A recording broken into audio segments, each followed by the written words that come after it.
दोस्तों, स्वागत है आप लोगों का हमारे चैनल गुडविल एजुकेशन पे। और आज हमारा पार्ट 3 जो है हम इंडिगो का करने वाले हैं। दोस्तों, आशा करता हूँ कि इस पार्ट के अंदर मैं आप लोगों को कंप्लीट करा पाऊँ हमारा जो चैप्टर है। ऑलरेडी हम इसके 2 पार्ट जो है वो कंप्लीट कर चुके हैं। अगर आप में से कोई ऐसा है जिसने अभी तक उन 2 पार्ट्स को नहीं देखा है तो दोस्तों आप हमारे प्लेलिस्ट सेक्शन में जा सकते हैं। चैनल पे एंटर करके आप हमारे प्लेलिस्ट सेक्शन में जा सकते हैं और प्लेलिस्ट सेक्शन के अंदर आपको जो पूरी की पूरी प्लेलिस्ट है एनसीईआरटी एनालिसिस की 12th क्लास की वो मिल जाएगी। और वहाँ पे आपको शुरुआत के जो इंडिगो के 2 पार्ट्स मैं करा चुका हूँ वो भी मिल जाएंगे। तो आप जल्दी से जल्दी उन दोनों के दोनों पार्ट्स को देख लो, ठीक है। वो दोनों के दोनों पार्ट्स आप लोगों के लिए बहुत ज़्यादा इम्पॉर्टेंट है। तो दोस्तों, जो पार्ट 2 था उसके अंदर मैंने यहाँ तक ख़त्म करा दिया था, ठीक है। आज पार्ट 3 के अंदर हम यहाँ से स्टार्ट करने वाले हैं। तो स्टार्ट करने से पहले मैं चाहूँगा जो भी स्टूडेंट्स अभी मेरे को देख रहे हैं दोस्तों, मैं आप लोगों को रिक्वेस्ट करता हूँ कि आप लोग हमारे चैनल को सब्सक्राइब जरूर कर दें, बेल आइकन को जरूर हिट कर दें ताकि हमारी लेटेस्ट वीडियोस की जो नोटिफिकेशन है वो आप लोगों को सबसे पहले मिलती रहे। और एनसीईआरटी एनालिसिस हमारा रात को 10 बजे आता है और उसको मिस ना करने के लिए आप लोग अभी के अभी हमारे चैनल को सब्सक्राइब करके बेल आइकन को हिट जरूर करें। वीडियो को लाइक भी जरूर करें जिससे हमारे को एक मोटिवेशन मिलता है दोस्तों, ठीक है। तो चलिए चैप्टर को हम स्टार्ट करते हैं।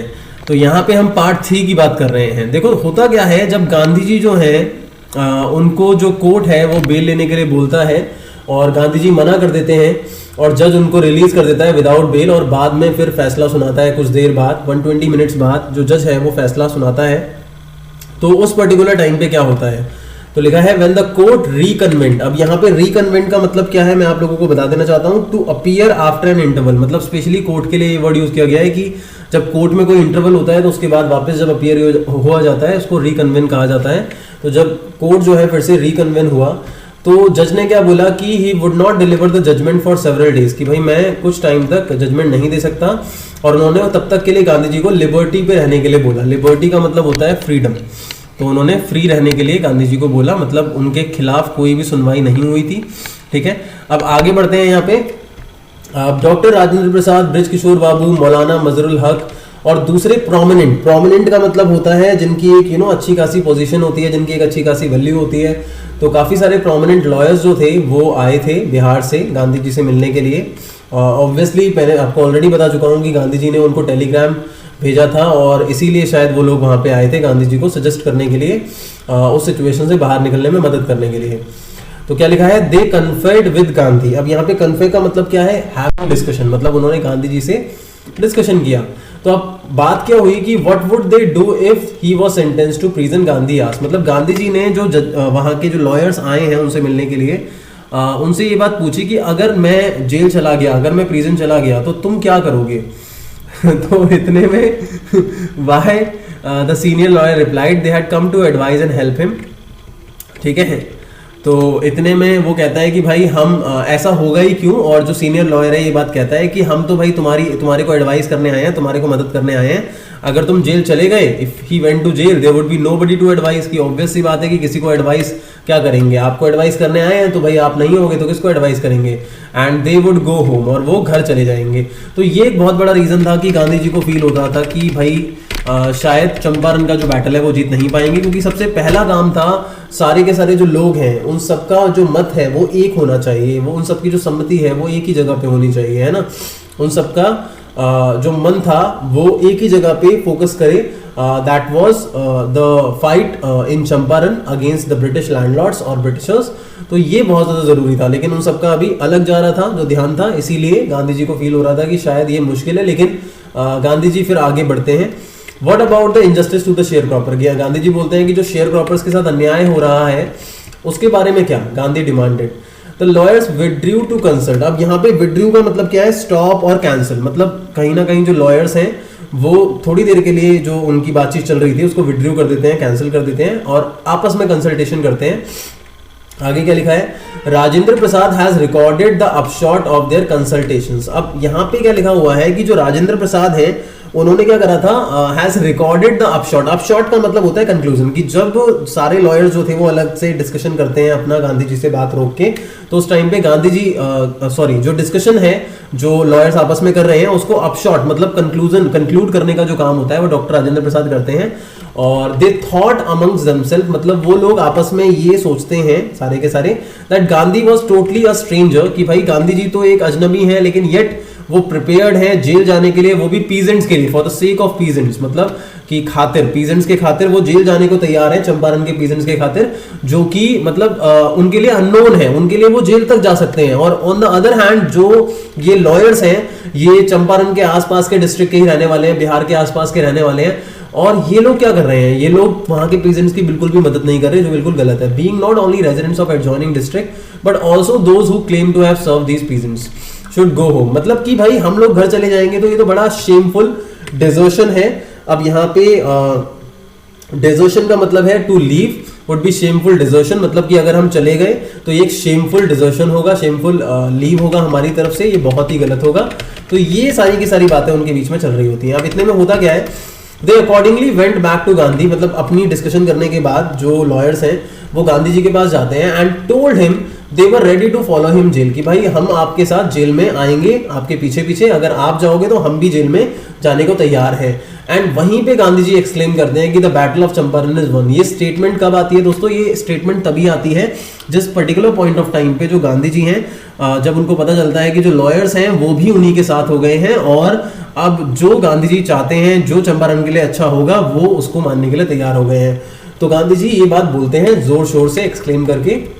Then it took a piece of paper, इतने में वो एक पेपर लेते हैं और ग्रुप को डिवाइड कर देते हैं पेयर्स में, मतलब दो दो लोगों के ग्रुप्स में, और put down the order in which each pair was to court arrest. इसका मतलब यहाँ पे क्या है कि भाई वो उस सीक्वेंस को वहां पे लिख देते हैं, उस ऑर्डर को लिख देते हैं कि भाई अगर एक पेयर जेल गया तो फिर दूसरा कौन जाएगा, फिर तीसरा कौन जाएगा, फिर चौथा कौन जाएगा। इस तरीके से वो अपनी तरफ से पूरा मतलब अपने हैंड से पूरी प्लानिंग कर लेते हैं कि भाई अगर मैं जेल जाता हूं तो फिर ये पर्सन आगे लीड करेगा, फिर ये पर्सन आगे लीड करेगा। तो ये सारी की सारी प्लानिंग थी जो गांधी जी ने की थी। ठीक है, दुबले पतले इंसान थे लेकिन उनका दिमाग बहुत ज्यादा तेज चलता था। आगे बढ़ते हैं दोस्तों। सेवरल डेज लेटर, कुछ दिनों बाद, Gandhi received a written communication from the magistrate informing him that the lieutenant governor of the province had ordered the case to be dropped. अब देखो यहाँ क्या लिखा है, यहाँ पे लिखा है भाई कुछ दिनों बाद जो गांधी जी हैं उनको एक रिटन कम्युनिकेशन मिलता है, मतलब कोई लेटर मिला होगा जो कि वहां के मैजिस्ट्रेट से मिलता है। ठीक है, मैजिस्ट्रेट अगेन एक ऑफिशियल है कोर्ट का, वो से इन्फॉर्म करता है कि भाई जो लेफ्टिनेंट गवर्नर है, मतलब जो प्रोविंस का मतलब होता है, जो वहां का एरिया है ना, डिस्ट्रिक्ट्स को मिला के एक प्रोविंस बनता है, कि वहां के प्रोविंस के जो लेफ्टिनेंट गवर्नर है। अब यहाँ पे लेफ्टिनेंट गवर्नर कौन होता है, again I am telling the same thing, wait a minute. Lieutenant governor उपराज्यपाल को हिंदी में कहा जाता है, लेकिन यहाँ पे आप मान लो कि एक तरीके से उस प्रोविंस का हेड जो है उसको बोला गया है, लेकिन लेफ्टिनेंट इसका मतलब यहाँ पे उपराज्यपाल है, इट मींस सेकंड हेड कह सकते हैं हम यहाँ पे। ठीक है, तो उसने क्या करा है, ऑर्डर किया है कि भाई केस को ड्रॉप कर दो। अब ऐसा क्यों किया गया होगा, क्योंकि ऑब्वियसली जो हवा थी वो गांधी जी के डायरेक्शन में चल रही थी ना, तो गांधी जी जो थे उनको काफी ज्यादा समर्थन मिल रहा था, काफी ज्यादा सपोर्ट मिल रहा था, ये एक रीजन हो सकता है। अब आगे क्या लिखा है, civil disobedience had triumphed. Triumph का मतलब होता है जीत हासिल करना, तो सिविल डिसओबीडियंस का मतलब क्या होता है भाई, जब जनता गवर्नमेंट के अगेंस्ट हो जाती है उसको सिविल डिसओबीडियंस कहते हैं। तो कहीं ना कहीं देखा जाए तो सिविल डिसओबीडियंस जो था वो जीत रहा था, ट्रायम्फ कर रहा था। The first time in modern India, मतलब पहली बार इंडिया में ऐसा हो रहा था। अब आगे देखो क्या लिखा है, Gandhi and the lawyers now proceeded to conduct a far flung inquiry. मतलब जो गांधी जी है और उनके साथ में जो लॉयर्स होते हैं वो आगे बढ़ते हैं, और एक फार फ्लंग इंक्वायरी का मतलब क्या है, फार फ्लंग का मतलब होता है दोस्तों यहाँ पे there is a word that is far flung again. तो what is the meaning of far flung, that is remote और डिस्टेंट, हम कह सकते हैं रिमोट और डिस्टेंस। ठीक है, मतलब जो गांधी जी हैं वो फार फ्लंग इंक्वायरी करते हैं, मतलब दूर दूर तक इंक्वायरी करते हैं into the grievances of the farmers. Grievances का मतलब क्या है यहाँ पे, जो उनकी वरी होती है, चिंता होती है, जितने भी क्वेरीज होती हैं फार्मर्स की, पीजेंट्स के जितने भी ग्रीवेंसेस होते हैं, जितनी भी प्रॉब्लम्स होती हैं, उनको लेके वो इंक्वायरी करते हैं। ठीक है, अब आगे क्या लिखा हुआ है, डिपोजिशंस बाय अबाउट 10,000। अब डिपोजिशन का मतलब क्या है यहाँ पे, रिमूविंग ऑफिशियल्स, मतलब ऑफिशियल्स का एक तरीके से उनको वहां से उनकी पोजीशन से हटा देना, एक तरीके से। There is a word, I am not getting that word right now, that is what, dismiss हो जाना, कि depositions by about 10,000 peasants were written down. अब यहाँ पे वैसे डिपोजिशन का, वैसे तो डिपोजिशन का मतलब पोजीशन, एक तो पोजीशन देना किसी को, डिपोजिशन मतलब पोजीशन से नीचे, लेकिन यहाँ पे डिपोजिशंस का मतलब थोड़ा अलग है कि लगभग 10,000 पीजेंट जो है उनके द्वारा कुछ कंप्लेन्स लिखी गई हैं, उसकी बात यहाँ पे की जा रही है। And notes made on other evidence, मतलब दूसरे कुछ और एविडेंस होता है। मतलब एक तो भाई बहुत सारे किसान जो है वो डिपोजिशंस लिखते हैं, कंप्लेन्स लिखते हैं अपनी कि ऐसा हुआ ऐसा हुआ, और दूसरे भी कुछ एविडेंस होते हैं, उनके भी नोट्स बनाए जाते हैं। एविडेंस का मतलब सबूत होता है। And documents were collected, documents collect किए जाते हैं, पेपर्स कलेक्ट किए जाते हैं। And the whole area throbbed with the activities of the investigator, मतलब जो पूरा का पूरा एरिया होता है। अब थ्रॉब्ड का मतलब यहाँ पे क्या है, हैविंग स्ट्रॉन्ग इंपैक्ट, मतलब पूरा का पूरे एरिया पे एक स्ट्रॉन्ग इंपैक्ट होता है। इन्वेस्टिगेटर्स की एक्टिविटीज होती है, इन्वेस्टिगेटर यहाँ पे गांधी जी हैं, उनके साथ के लॉयर्स हैं। तो एक जगह पे ये लोग होते हैं और दूसरी जगह पे वेहेमेंट प्रोटेस्ट्स ऑफ लैंडलॉर्ड्स, मतलब दूसरी जगह पे जो लैंडलॉर्ड्स होते हैं जो कि ब्रिटिशर्स थे, उनके प्रोटेस्ट हो रहे होते हैं। अब यहाँ पे वेहेमेंट का मतलब क्या होता है, शोइंग स्ट्रॉन्ग फीलिंग, मतलब स्ट्रॉन्ग प्रोटेस्ट हो रहे होते हैं किसके, जो लैंडलॉर्ड्स हैं। तो लैंडलॉर्ड्स क्यों प्रोटेस्ट कर रहे होते हैं, क्योंकि भाई उनके खिलाफ इंक्वायरी चल रही होती है, तो ऑब्वियस सी बात है वो भी वहां पे कर रहे होते हैं, है ना, धूल में लठ मार रहे होते हैं, लेकिन कोई फायदा तो होने वाला नहीं है उसका। आगे बढ़ते हैं। In June Gandhi was summoned to sir Edward Gait. अब ये लेफ्टिनेंट गवर्नर का नाम है, ये नाम याद कर लेना, एमसीक्यू में ऐसे क्वेश्चन ज्यादा आ जाते हैं, ठीक है। Before he went he met, तो जून में गांधी जी जो है वो लेफ्टिनेंट गवर्नर से मिलते हैं, और उनके जाने से पहले वो किससे मिलते हैं, he met leading associates and again laid details plan. मतलब लीडिंग एसोसिएट्स का मतलब है कि उनके जो एसोसिएट, मतलब जानकारी में जितने भी लोग हैं, जो भी उनके साथ दे रहे हैं, लॉयर जो भी होंगे, वो उनसे मिलते हैं और अगेन वो डिटेल्स प्लान्स मैचअप करते हैं, मतलब प्लानिंग करते हैं फॉर सिविल डिसोबीडियंस, कि भाई अगर मैं वापस नहीं आता हूं, अगर मुझे अरेस्ट कर लिया जाता है, तो तुम्हें क्या करना है, तुम्हें इस तरीके से आगे बढ़ना है। सिविल डिसोबीडियंस का मतलब अगेन जो पब्लिक है वो गवर्नमेंट की पॉलिसी के अगेंस्ट चली गई है, उसको बोला गया है कि तुम्हें गवर्नमेंट के खिलाफ इस तरीके से मूव करना है। अब Gandhi had 4 protected interviews with the lieutenant. अब यहाँ पे there is a word that is protected.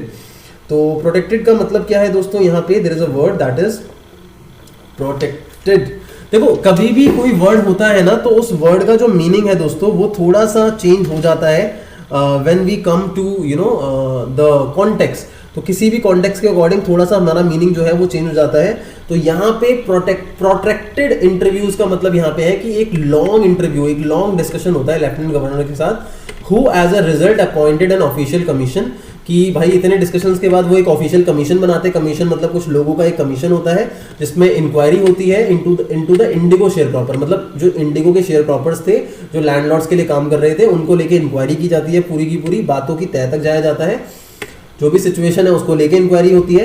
And आगे क्या लिखा हुआ है भाई, देखो, the commission consisted of landlord. Commission में क्या होते हैं, लैंडलॉर्ड्स भी होते हैं, गवर्नमेंट ऑफिशियल्स भी होते हैं, और गांधी होते हैं जो कि सोल रिप्रेजेंटेटिव होते हैं पीजेंट्स के, मतलब कि पीजेंट्स की तरफ से रिप्रेजेंट करने वाले जो इंसान होते हैं वो सिर्फ गांधी जी होते हैं।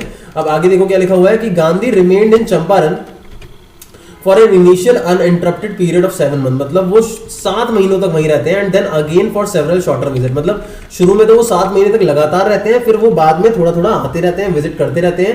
And the visit undertaken casually on the entreaty. अब यहाँ पे एक वर्ड आया है दैट इज एंट्रीटी, इसका मतलब होता है हम्बल रिक्वेस्ट, मतलब कि जो विजिट उन्होंने सबसे पहले की थी वो किसकी वजह से की थी, एक अनलेटर्ड पीजन। अनलेटर्ड पीजन का मतलब जो बिना किसी, एक तरीके से हम कह सकते हैं इनवाइट के आया था।